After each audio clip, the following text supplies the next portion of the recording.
visão ideológica, que é liberal de mercado, que é reformista do ponto de vista das instituições. Isso se traduz na proposta que nós temos para o agro, particularmente para o financiamento.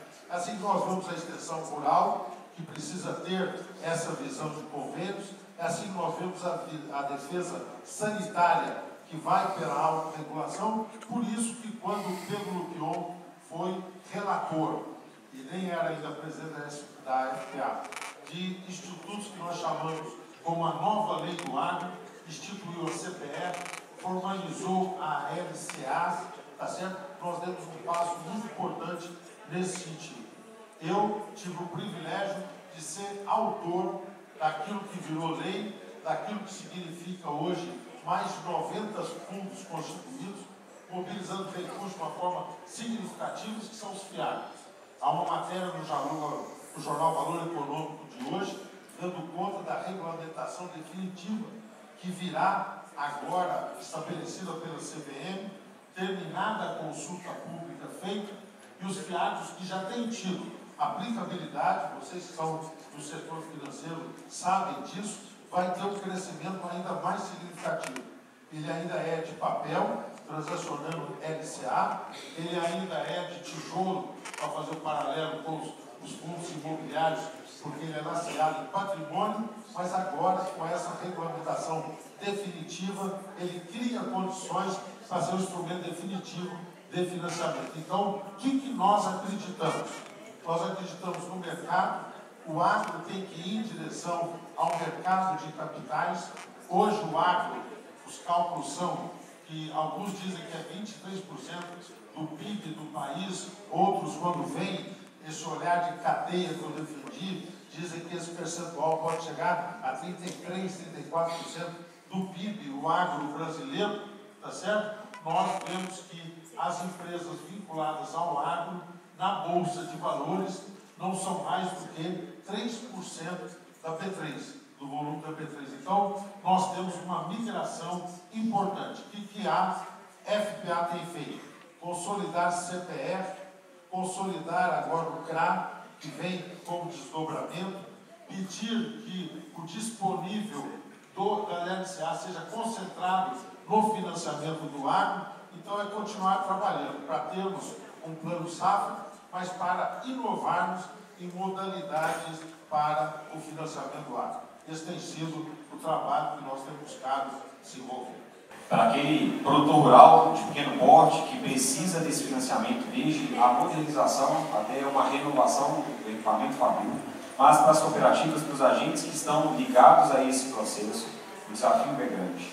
Nós entendemos, por um lado, a capacidade que o agro tem de buscar nessas linhas e por elas crescerem, mas, por outro, nós encontramos o equilíbrio perfeito por vias públicas, de financiamento de toda essa cadeia produtiva do agronegócio e encontrar as linhas que ajustem ao negócio.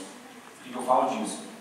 Que a gente tem percebido, e muito é uma realidade, já sabendo que grande parte de nós, é exatamente a dificuldade em se trabalhar no estreitamento operacional de cada agente do agronegócio. O que eu digo disso? A gente falta a última linha da receita, do balanço, cada produtor, cada cooperativa precisa lidar e entender na variação da commodity, dos desafios de insumos, dos custos, o equilíbrio perfeito em se encontrar um resultado positivo para o produtor rural, para a cooperativa, e nisso os desafios em se encontrar o funding perfeito, o bolso estratégico que vai muito além dos recursos do plano safra de uma forma geral, mas que vai em mercado de capitais e encontrar o que, por hora, talvez a política pública não consiga subsidiar da forma como precisa. Necessário equilíbrio da rentabilidade, de fato, a gente precisa encarar desde o produtor até a cooperativa como um negócio, de fato, precisa dar resultado, e é isso que cada um está buscando como um agente, e a cooperativa como alguém que participa,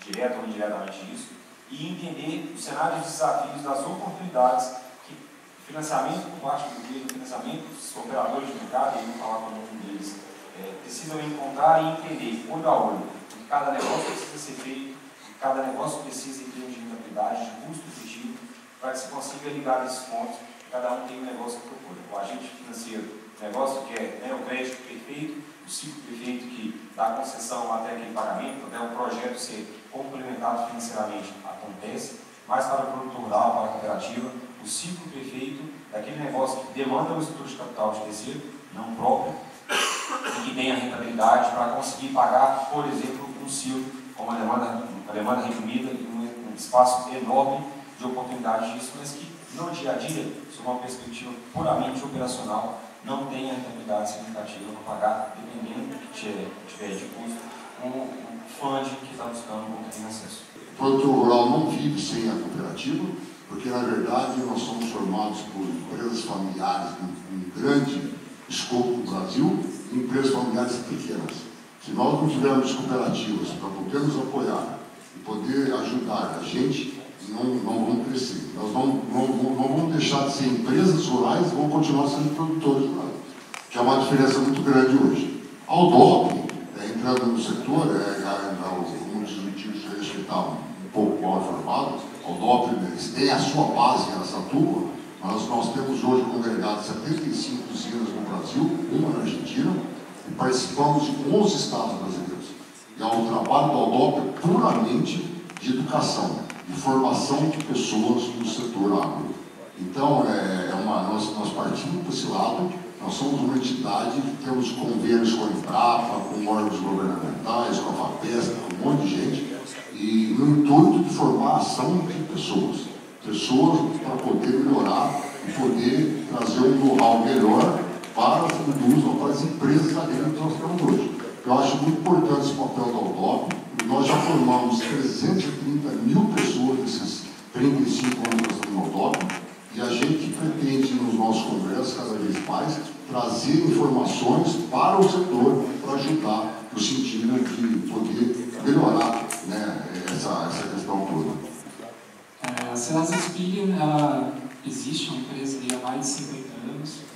A gente ajuda as empresas a desenvolverem negócios sustentáveis com credibilidade, com confiança, com reconhecimento da confiança no crédito e da confiança das transações entre pessoas e entre empresas. No agronegócio, nós estamos investindo bastante no setor, entendendo que é um setor primordial para o país. Como o deputado citou, a gente representa uma parcela significativa da economia, da riqueza, e a Serasa está dedicando investimentos expressivos para que a gente possa ajudar produtores rurais e empresas. E quando a gente fala de inovação e tecnologia, primeiro que o recado que eu trago é: tecnologia e inovação causam mudança. E mudança não necessariamente é boa ou ruim quando ela surge na sua natureza. Ela se transforma em boa ou ruim quando a gente utiliza, quando que a gente aplica a tecnologia. E eu trouxe algumas informações, alguns insights de como a tecnologia tem ajudado, tem contribuído positivamente para o agronegócio. E a primeira delas é a questão da desburocratização. Quem aqui trabalhou com agro, quem é produtor rural, sabe que para você tomar crédito no agro, você tinha que ter um tempo e uma paciência absurda. Você precisava buscar financiadores, você precisava buscar comprovações, certidões, documentações de maneira extensiva, e você praticamente não conseguia financiar aquilo que você precisa para produzir. E quem perde com isso? O nosso país. Não cresce, não produz riqueza, não gera alimento para a saúde, para a sustentabilidade da população. E a tecnologia está aqui como o primeiro recado que eu trago para desburocratizar isso. Hoje, nós temos empresas que fazem concessão de crédito rural de grande porte em poucas horas, em poucos dias. Antigamente isso era inimaginável. As pessoas também têm sua análise, sustentabilidade, boas práticas, respeito ao ambiente. Então, trazendo não só a visão financeira, mas a visão de sustentabilidade, as tecnologias hoje fazem questão de segundos. Isso traz uma praticidade para as empresas, para o produtor rural e para o país de maneira fundamental. Sem isso, nós não somos competitivos. Além disso, nós temos trazido com tecnologia mais participantes de crédito, principalmente no mercado financeiro, no mercado de capitais, sem dados, sem conhecimento, sem confiança, o investidor não entra. O investidor não coloca seu dinheiro onde ele não conhece. Então, a Serasa traz a tecnologia, os dados, para apoiar toda a cadeia, desde o produtor rural que se beneficia disso, né, que tem acesso ao crédito, seja pelo Plano Safra, né, ali do governo, seja das empresas privadas que estão conhecendo melhor o mercado, que estão com mais apetite, que estão avaliando esses dados, estão financiando o setor, trazendo crescimento. Não adianta chegar uma pessoa da cidade, bater no produtor com um aplicativo e falar que vai resolver a vida dele. Né? Não é assim. Ele precisa trazer uma cultura de uso de tecnologia digital, ele precisa preparar aquele produtor, ele precisa fazer um processo anterior, né, de aculturamento, principalmente de entender o valor daquilo. Né? Então, quando você fala que você vai trazer tecnologia, o produtor rural sempre utilizou tecnologias, então a gente teria feito esse avanço do Cerrado, esse avanço no interior do Brasil, para a criação da Embrapa, isso o produtor rural sempre foi um tomador de risco nato. Né? Agora, essa parte do agro, que é bem feita, a gente precisa trazer tecnologia para o business ser bem feito também. Esse agrobusiness, de fato, ele virar realmente um empreendedor rural, essa indústria céu aberto, que é um negócio, de fato, ter ferramentas que ele possa utilizar.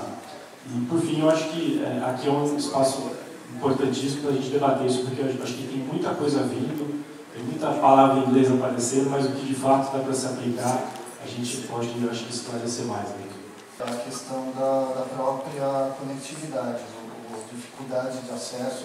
A gente até tem um programa em conjunto, o Semear, aí, em relação da Embrapa, mas principalmente é uma questão cultural. E aí eu já volto ao processo educativo. Nós adultos, para educar, a gente coloca assim, essa aula, eu vou para esse treinamento, eu vou se eu quero. Esse é o adulto, diferente das crianças e dos jovens. E eu também vou aprender aquilo que eu quero, aquilo que eu sinto a necessidade. Essa mudança tem que ocorrer. Por isso que eu citei, a questão da assistência técnica do Senar é um processo ao longo de 2 anos. De 2 anos de conhecimento que o técnico de campo vai lá, e aí essas percepções do que é necessário para ele se capacitar, as percepções da onde ele quer chegar. Isso que é importante. Não é uma questão, como você colocou, de chegar lá na porta do produtor rural e oferecer o pacote tecnológico. Por quê?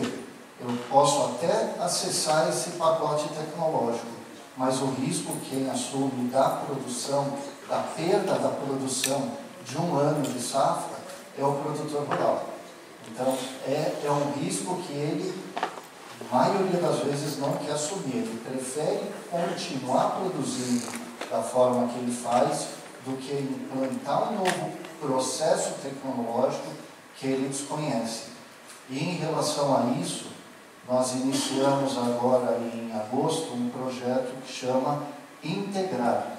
Nós vamos fazer um censo em todas as propriedades rurais do estado de São Paulo, as mais de 300.000 propriedades rurais, para verificar tanto o nível tecnológico quanto a questão da conectividade e educação.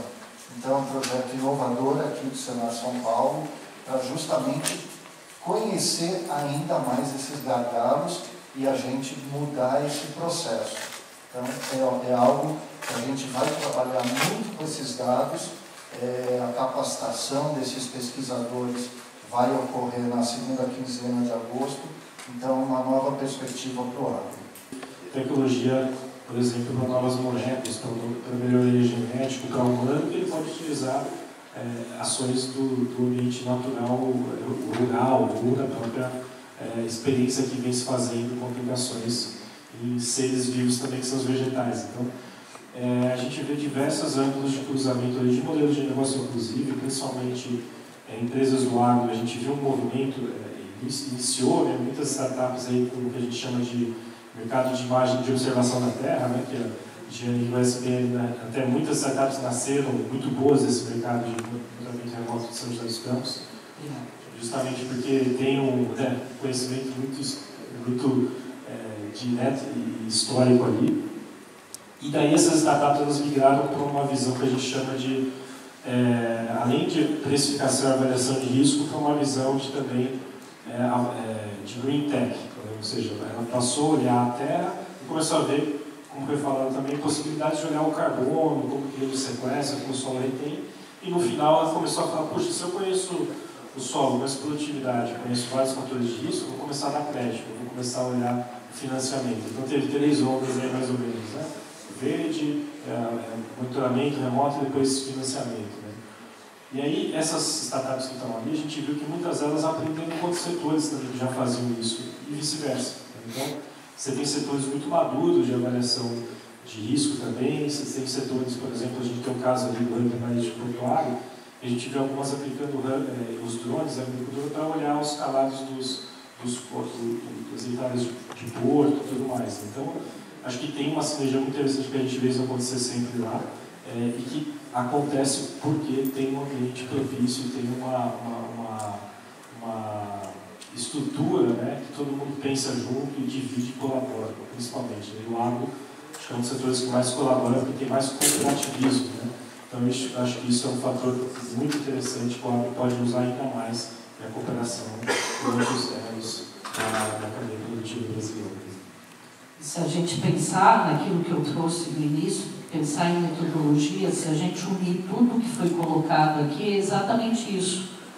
Você educar dentro da porteira, fazer dentro da porteira entender qual que é a importância desse elo em todos os elos da cadeia alimentar, né? Porque a gente tem um desafio muito grande de alimentar 10 milhões de habitantes até 2050 no mundo. A partir do momento que você educa, você abre as porteiras para que você tenha uma credibilidade para identificar quais são as necessidades, e essas necessidades nos nossos hubs, nos nossos ambientes, serem desenvolvidos focado em resultado. Realmente, Vitor, pensar no modelo de negócio que realmente seja aplicável em todos os elos. Além dos exemplos que você deu, tem metodologias sendo desenvolvidas lá em São José dos Campos, tem mísseis que hoje, para eles poderem fazer o trabalho certo deles, eu tenho que ter um sistema de telemetria fenomenal. E hoje eu tenho usinas no nosso país que estão buscando esse mesmo sistema de telemetria para levar para dentro das usinas. Então, se a gente for citar exemplos, nosso tempo é curto, tem um monte. Mas a mensagem que eu queria deixar para vocês é fazer a transferência de forma gerida e factível. Para isso, de novo, para não ser repetitivo, tudo que foi dito aqui não é uma prateleira de tecnologia. São metodologias que vai desde a educação até a transferência propriamente dito da tecnologia e mostrando para todos os elos da cadeia que aquela tecnologia está sendo transferida para quê? Para aumentar a competitividade dele, e competitividade se mede com aumento de renda e com aumento de produtividade. Se for diferente, vocês me contem, porque a minha matemática é essa. E se mede, né, a partir do momento que lá na nossa mesa, porque a gente também é consumidor, chega aquele alimento na quantidade e na qualidade que a gente sempre desejou. Esses dias o nosso amigo Guilherme Campos falou uma coisa que eu concordo muito com ele. O Brasil é o supermercado do mundo. Para ele continuar sendo o supermercado do mundo, nós precisamos cada dia mais ser mais eficiente no nosso processo produtivo, pensando em todos os elos, não só dentro da porteira. Muito bem, Giane. Obrigado, Matheus, também. Não simplesmente todos esses desafios que foram colocados, né? A gente vive um cenário de incertezas, né? Um cenário de mudanças climáticas, um cenário de mudanças políticas, econômicas, né? O tempo todo. Isso traz ainda mais complexidade, né? Dentro do agro, né, a gente tem diferentes setores representados aqui, mas as grandes empresas, né, representam também um pilar importante. Dão sustentação a isso, oferta de insumos, dão segurança do produtor rural, contratar produtos e serviços, né, e saber que isso vai chegar na hora que precisa. Então tem uma série de pontos relevantes, né, que a indústria, né, traz, né, para esse cenário. Mas com certeza as indústrias também estão olhando para como se manter relevantes, né, continuar inovando, continuar trazendo tecnologia, continuar trazendo benefício a esses produtores. E o Fábio aqui tem um contato com a indústria de maneira muito próxima, né, e acho que podia contar um pouquinho como a indústria, né, as cooperativas também, né, todos esses atores de grande porte estão se preparando, estão se organizados para também continuar inovando, continuar se reinventando quando necessário, às vezes mais de uma vez, né, para continuar entregando valor, né. Pode contar um pouquinho para a gente? Sim, excelente ponto. A gente observa, né, que o agro, tudo que a gente viu, ele é inovador por conceito, né. A gente não chegaria onde chegou se a gente não estivesse constantemente inovando. Então isso tudo é fruto, né, da própria Embrapa, de criar e desenvolver uma tecnologia de produção tropical. Porém, o que a gente fez até aqui, certamente não nos vai levar nos próximos 50 anos. Essa inovação passa a ser diferente. Obviamente, a gente segue com desafios, né, de mudança climática, desafios de uso de tecnologia, desafio da mudança do consumidor, da geração, então tudo que isso implementa. Então, o que a gente observa até nos hubs de inovação, nós temos também para você, né, 2 hubs hoje na Tecnovation em Piracicaba e também na unidade de Uberaba, onde exatamente a gente conecta essas grandes corporações, né, junto com, nós temos lá mais de 900 startups dos diversos setores, e exatamente isso, a inovação, ela não vem, o agro vai inovar por si, mas como vem de fora, então tem setores lá conectados, tanto desde fertilizantes, né, da mina de produção ali, de mineração, passando por toda a indústria de insumos, distribuição, o produtor e depois da porteira de processamento até chegar no consumidor. Então, essa conexão, através de uma inovação aberta, algumas empresas grandes, né, respondendo ao seu ponto, é esse. A inovação faz parte disso, nós precisamos, para alavancar, continuar inovando e reinventando. Todas as empresas hoje que a gente vê aí, que tem mais de 100 anos, certamente ela não faz o que ela fazia há 100 anos atrás. Tem o mesmo propósito, mas foi modificando ao longo do tempo. E a gente observa que a inovação também, geralmente as empresas que possuem esse DNA inovador, ela também se abrem para essa inovação aberta, que nada mais é do que buscar fora, né, de outras fontes, não necessariamente da interna do P&D, mas tecnologias que agreguem valor. E o importante é, como ter método para isso, validar e conectar os diversos agentes, né, de inovação. Então, muitas vezes, alguns projetos requerem uma corporação, requer uma startup, requer a participação do produtor para validar e testar, muitas vezes o investidor e a academia, a instituição. Então, desafios complexos certamente vão vir também de soluções que não vão ser simples, mas de uma forma colaborativa. E aí, fechando, a gente vê 3 pontos nisso, que a gente citou: conexão. Então, para ter essa inovação, precisa ter essa conexão. A gente vê um lado também de metodologia, que é habilitar, você habilita as organizações para manterem ou se tornarem mais inovadoras.